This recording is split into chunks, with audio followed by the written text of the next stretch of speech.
All right, hello. Welcome to the Utah Puck Report. I'm your host and your hockey friend and hockey enthusiast. It's me, Jay Stevens. And tonight we're doing a panel. We're going to talk about everything. Big game coming up for Utah Hockey Club as first place Minnesota comes into town. And they had a great weekend. So let's talk about some of that stuff. We're also going to talk about in fact, I think we'll start off with talking about some chaos at the Maverick Center over the weekend. My guest today, Mason Mannek. Mason, thanks for coming. Thanks, Jay. Thanks for having me again. I'm excited. Former Grizzly, another former Grizzly, Evan Stoflet. Evan, Thanks for having me, Jay. It's been too long. it has been a minute. You're kind of you were like the co-host for a long time, and then you vanished for a while. Yeah, back stronger than ever. And then from the Utah Outliers, Bill McCloud, longtime friend of mine. And Bill, you do a lot of stuff radio-wise and podcast-wise, and you're a play-by-play guy. You're kind of like me, man. You just do a little bit of everything, right? Just a little bit of everything. I'm a professional Grizzlies fan. How about that? So never played for the Grizzlies, so I feel a little out of place right now. But thanks for having me on the show. Yeah, no, we're glad to have you. I think you bring a lot to the table as far as doing some hockey analysis, and we've got so much to talk about. That's why I thought maybe we'd get a whole panel going. I'm just gonna start out. At what point did you guys start hearing about some crazy stuff going on at the Maverick Center this weekend? I was at a Zach Bryan concert and I got out of it and I went on Instagram and I was showing my dad. I'm like, what the heck? Yeah. Kansas City comes into town. They call me on Thursday and say, hey, our goalie just got called up to Seattle. We need a guy to just come sit the bench. And that's what an e-bug is. And it's different. I have to explain this to people about the difference between e-bugging in the ECHL as opposed to e-bugging in the NHL. When you're an e-bug in the NHL, which they have one at every arena, so you're the house goalie, you show up and you put your gear down and then you just go up in the stands. They already have two goalies and the e-bug's just there in case something happens on either team, and then you just go dress as a third guy. In the East Coast League, if you're e-bugging, that means you're there, man. You're the other goalie. You skate the morning skate, you skate whatever practices there are, and you warm up, and then you sit on the bench. And if something happens to the starter, you get put in. Kansas City's on a tear. They did really well last year. They're first place in the ECHL this year. And they're one of the rare teams this year in the East Coast League that has had nothing done with their roster until this week when one of their goalies got pulled up. And then they made a trade. So they had two changes of their roster where when you look at the Grizzlies roster, their top six guys are up in the Colorado. They've got guys that are hurt. So the guys that went to training camp, that's about a 50% difference in what's playing right now. So the Grizzlies are in scramble mode because of pull-ups and injuries, and Kansas City's just coasting with guys that have been there all season and that are good guys. First game was I think it was a 6-1 loss for the Grizzlies. And then Saturday night, it was a bit of a blowout right from the start.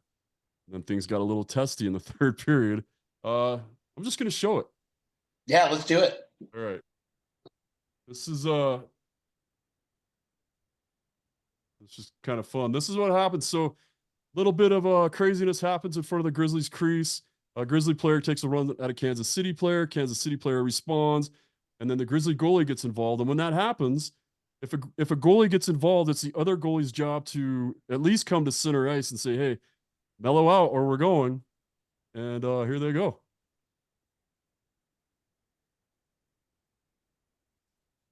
Yeah, not much of a fight. No.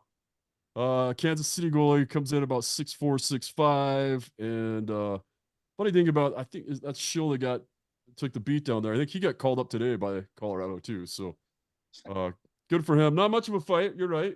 But then that brings up the crazy part for me, because then they're like, hey, Jay, you're going in. They hand me my gear. Evan, you were there the first time. Yeah. And you and I have known each other for a long time. And you're like, Jay's not a very good goalie. Like it's fun to have him around for I can tell some jokes or hand out some Jersey Mike's cards or whatever I'm good for in the locker room. But what was going through your head the first time I got put in when you were playing? In a 2-2 game, by the way. Kind of just like you said, like, oh boy, like this could get out of hand pretty quick. But at the same time, I didn't want to tell you that. So I was like, Just it's a game. Just pretend, I don't know what Trelage and Rebels and I don't know what other names the teams we had, the Pinkies All Stars or whatever it was. And it's just a game. Just try and stop the puck and we'll clear out everything else and just see what happens. And sure enough, you did just that. All-time save too, the cross crease one. So I figure it's probably old hat for you at that point now. Well, and that's what I was telling the coaching staff for Kansas City, because we were talking about here's the other part of that. Wes, the assistant coach for Kansas City, played for Rapid City and was the guy that made the pass that I stopped on that 2-on-1. And he's like, I almost lost my job that day getting shut out by a freaking e-bug, and not to mention I was 45 at the time or whatever. And that's, so anyway, yeah, I got put in, and then the league put a stop to it, or somebody put a stop to it, where they didn't want me in, and they were just saying, hey, if the other goalie can go, typically we only want to use an e-bug if it's a injury or an illness. And so my 15 minutes of my rekindle, as we call it in the fire department, of fame just was only like 2 seconds, and then I was pulled back out. The other guy came back in with stitches in his hand. He had to get his knuckles stitched up from landing that punch. Did you get any shots? I don't think the clock even started. I don't think the clock even started. They stopped it pretty quick. Honestly, I was more nervous this time. Last time I went in, I'm like, I have nothing to lose. Like, no, I could give up 6 goals and people would be like, hey, he made 1 save. That's pretty good for an old guy. But this time I just been chilling on the bench, just talking crap with the assistant coach and the equipment manager. And like, I got on the ice, I'm like, oh, my skates are a little looser than normal. That's what happens when you sit here for 3 hours. And so I went out and I'm like, I don't remember how to do my warm up right. Like, do I go left to right, right to left? Yeah, it's kind of weird, but yeah, it was. I was kind of nervous, and I kept looking down on the ice because I was waiting for it to start, and then I wanted it to stop so I could get a different water, because I wanted my own water bottle. And then they just came back and said, hey, you're out. Oh, well, that was, I don't know, that was good. And one thing I've always noticed when e-bugs go in, and it's never boring to watch how much harder the team plays when an e-bug goes in. You got guys laying down for pucks. You've got guys like charging, offensive. Oh, yeah. And it's fun to watch. It adds another element to the game when an e-bug goes in, and I've always enjoyed that. You get a little excited, one, for the 50-year-old dude that's going to go play, but the other thing too is just the energy it brings to the team defending that goaltender. So it's fun to watch that too. They came to me and told me I won't see. I had a 6-goal lead, and I had a couple guys come back, and they're like, "We're gonna play our guts out for you, man. You're not gonna see 6 shots." Yeah, Mason, your plus minus can turn real quick in a situation like that. No one wants that game note to pop up. Yeah, because that doesn't matter, and it doesn't say -6 asterisk e-bug. Yeah, it just says Evan allowed 6.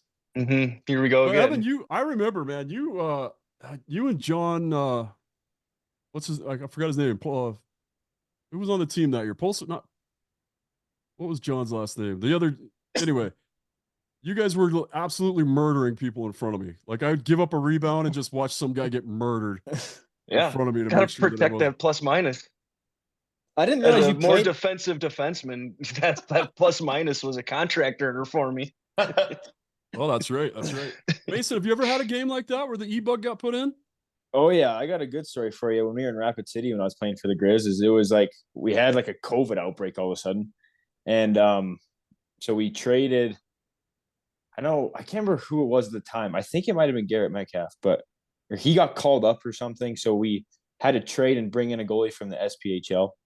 And he showed up. He was my roommate in Rapid City. Showed up one night at like 11 p.m. Morning skate, tested positive for COVID. So he was out. And then we didn't have a goalie. And there was a kid, and I don't remember his name, but he played D3 ACHA. He was a backup goalie. He hadn't played a game all year with them. But he was from Rapid City, and he was coming home for Christmas break from school. And so somehow Ryan Kanaswich, the coach of the Grizzlies, for you guys that don't know, he found this kid just on his way back from school. And he ended up playing for us that night, and we won like 2-1. But like in overtime, right? In overtime, yeah. And the goal they let in, the goal he let in was from like center ice. It was like a dump in, and everyone was kind of like, "Oh no."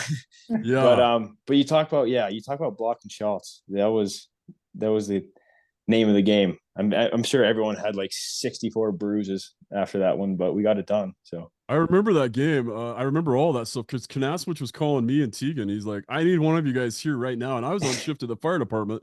And Tegan was like, I don't want anything to do with that. I don't want to get called into an ECHL game out of the blue. So yeah.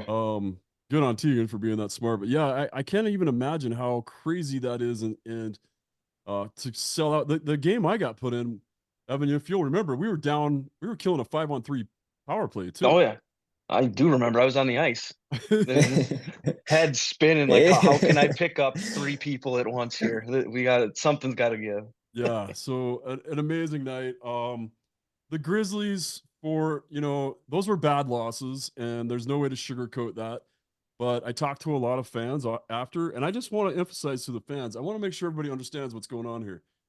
Like I said, Kansas City has the same team minus 2 guys now, a goalie and one other guy that they traded. And that's pretty rare in the ECHL.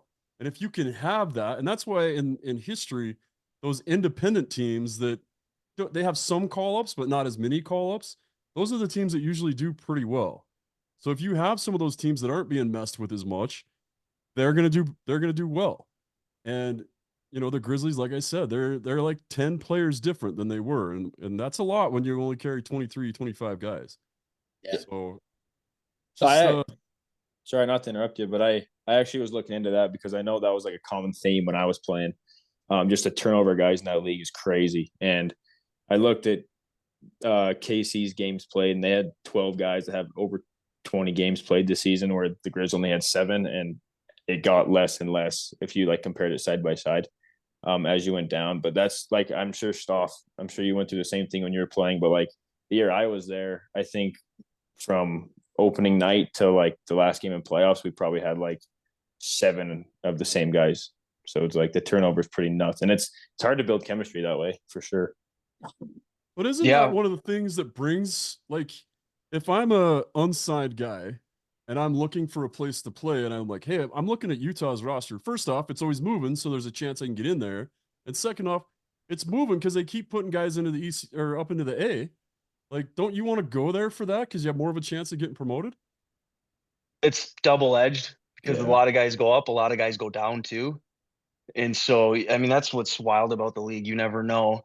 A team could be mediocre at best, and within 2 weeks, they get this influx of players, and all of a sudden they go on a 10-game win streak. When I was playing in Elmira, it happened with Florida, where week before playoffs, they got a bunch of guys down. They ended up winning the Kelly Cup. And with so guys that were in the A all year, basically. Yeah. Wow, crazy. So you never know. One of the teams I played for, I think throughout the year, we had like 70 roster players. So it's crazy. It's crazy. Good Lord. That's like the Utah Outliers last year. We went through 57 rostered players with all the trades and stuff happening, up and down in the null. And so it's definitely in all the leagues that it happens. I think Kansas City's going to get theirs when the trades all come in January and February. And I think that, the Grizzlies always step it up. And, the season's not over yet. And so I have a lot of faith that the Grizzlies will pull it out. And, Kansas City's going to they're going to lose their players like all teams do, and their hotness will get pretty cold quick. So, yeah, I mean, you figure that's what's going to happen. And I don't know, Seattle might have some magic juice up there. Who knows? All right, let's talk about the Utah Hockey Club and what was going on with them. And, I was telling people, I think there's a lot of momentum going on right now. I thought, Mason, you and I talked last week before their series here. And I just said, even though they dropped a couple, I really liked what I was seeing.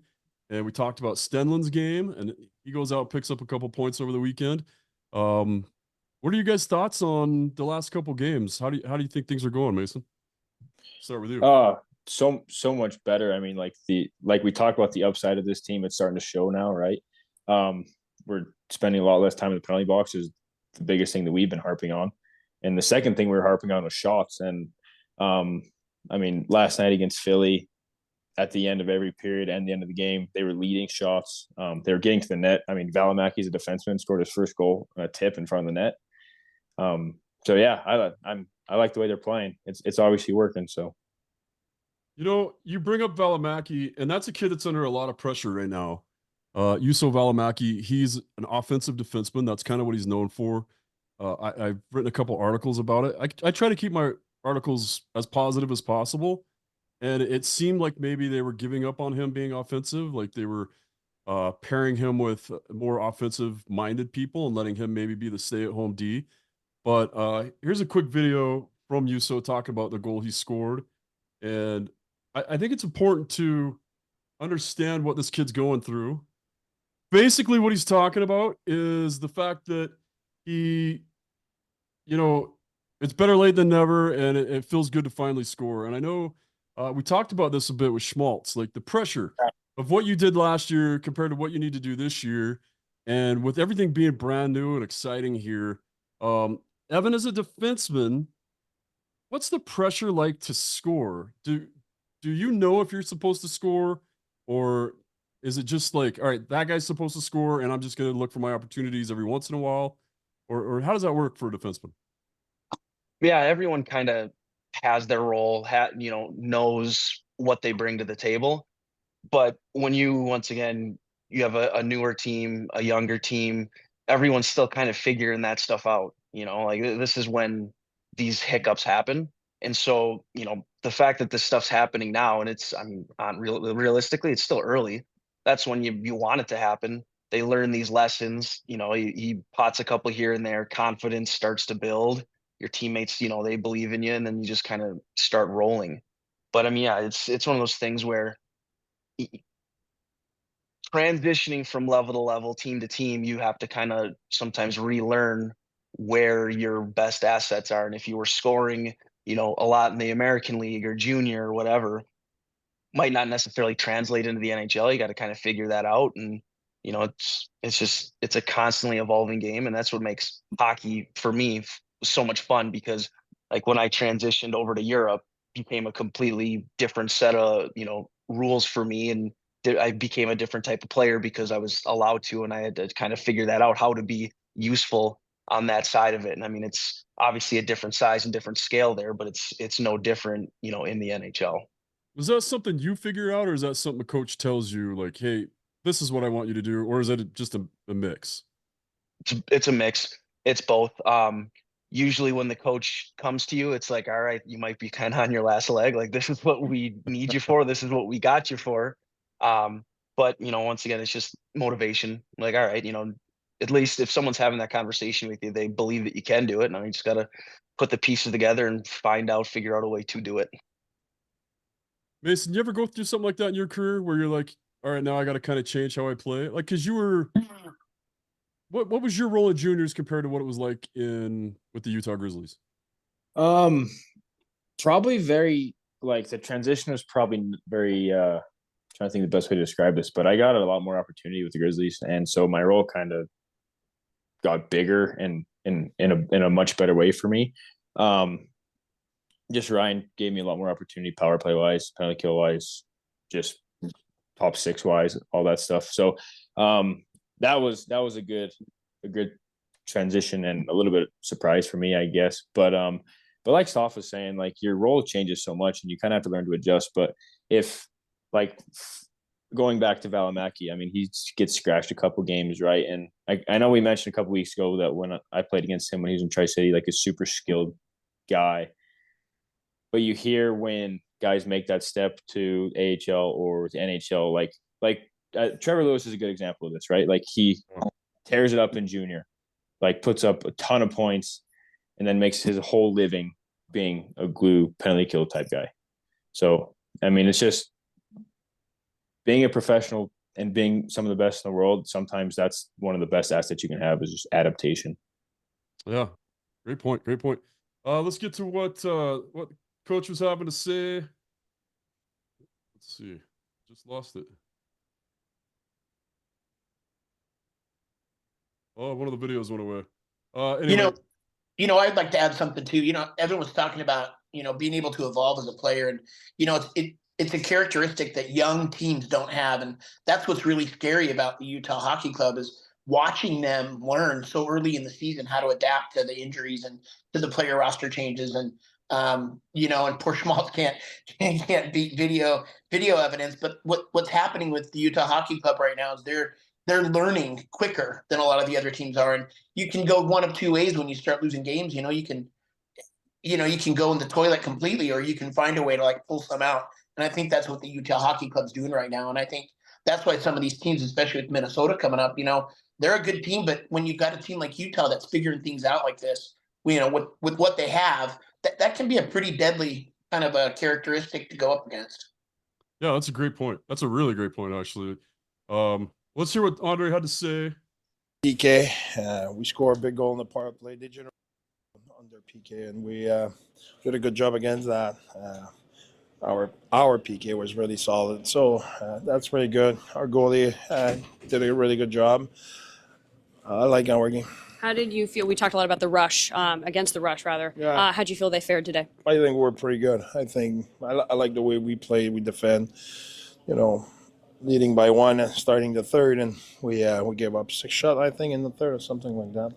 So I like the way we defend, and I like the way we play in the O-zone as well. We had good looks. We generate good offense. What did you see out of the Hayton line tonight? I think they start rolling, they start clicking. They possess the puck. They're dangerous every time they have the puck in the O-zone. Even on the rush, they start to generate some stuff on the rush. So they're doing pretty good. To walk away with. That's basically what I wanted to talk about is just the fact that things are starting to click for them. They're starting to realize, well, like Mason was saying, they're doing a better job of staying out of the penalty box, and they're doing a better job at killing those penalties when they get them. What do you guys take from this? Bill, we'll start with you this time. What did you take from what the coach is saying here? I think he talks about that rush, and in the past when Utah's lost games in the third period, especially in the last 5 minutes, teams get that rush. You get that we're behind, and they play a lot harder. And I think identifying that rush when it happens and adjusting to it, which is what Utah's done a lot better these last few games. They're not letting teams beat them in the last 5, 6, 7 minutes of the game. How many times have we been up and as Utah Hockey Club fans are like, yes, we're doing amazing, and then we just that's so hard to lose a game in those last final minutes of the game. And I think they're doing a better job at identifying those rushes, like you said, and playing defensively and smarter and closing out games better. There's something weird that's been happening in the first 20 games, at least. The second period, we had like these meltdown moments. I don't know if that's a problem with youth, or just the uniqueness of this team, or what. But we'd get a penalty or we'd give up a goal, and then the wheels would just completely fall off the cart for the rest of for the next 5 minutes in that second period. But if you took that 5 minutes out of the second period, it's a completely different story where Utah dominated at the beginning and at the end, but just not in that 5 minutes of the middle. You ever seen anything like that before, Evan? Yeah, I mean, that's definitely just a team learning how to be a successful team. I was at that San Jose game earlier this year where they lost in the third period, and obviously, the world's ending, this, that. But the way I take that is, once again, it's a new team that's learning that, and that's something that sticks with you, and you don't forget what those games feel like, and you don't want those to happen.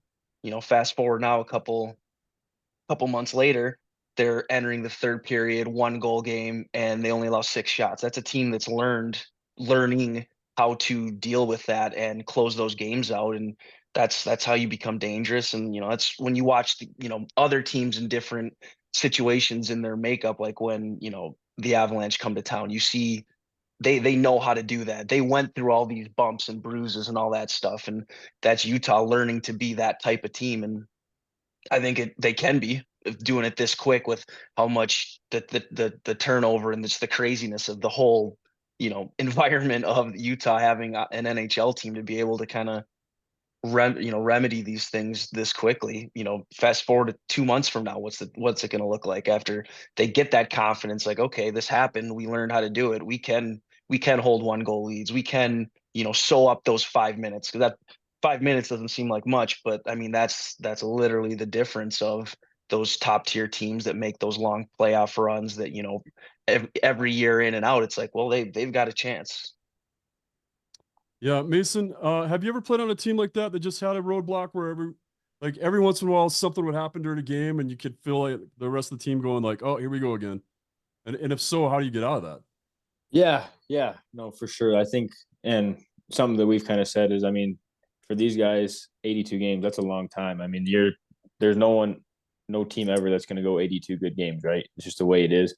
So at some point in time, you're going to run into those lulls, and it's just all about like, I mean, that's why it's so important to, you talk about, like we kind of talked about I mean, we were joking about with the e-bug stuff about blocking shots, but like something as simple as that, like blocking shot, or like, let's go back to that Buffalo game. We're talking about the second period, and how they've kind of struggled in the second period. Well, they get 3 goals in the second period. Kessering gets a Gordie Howe hat trick. I'm pretty sure he got it all in the second period.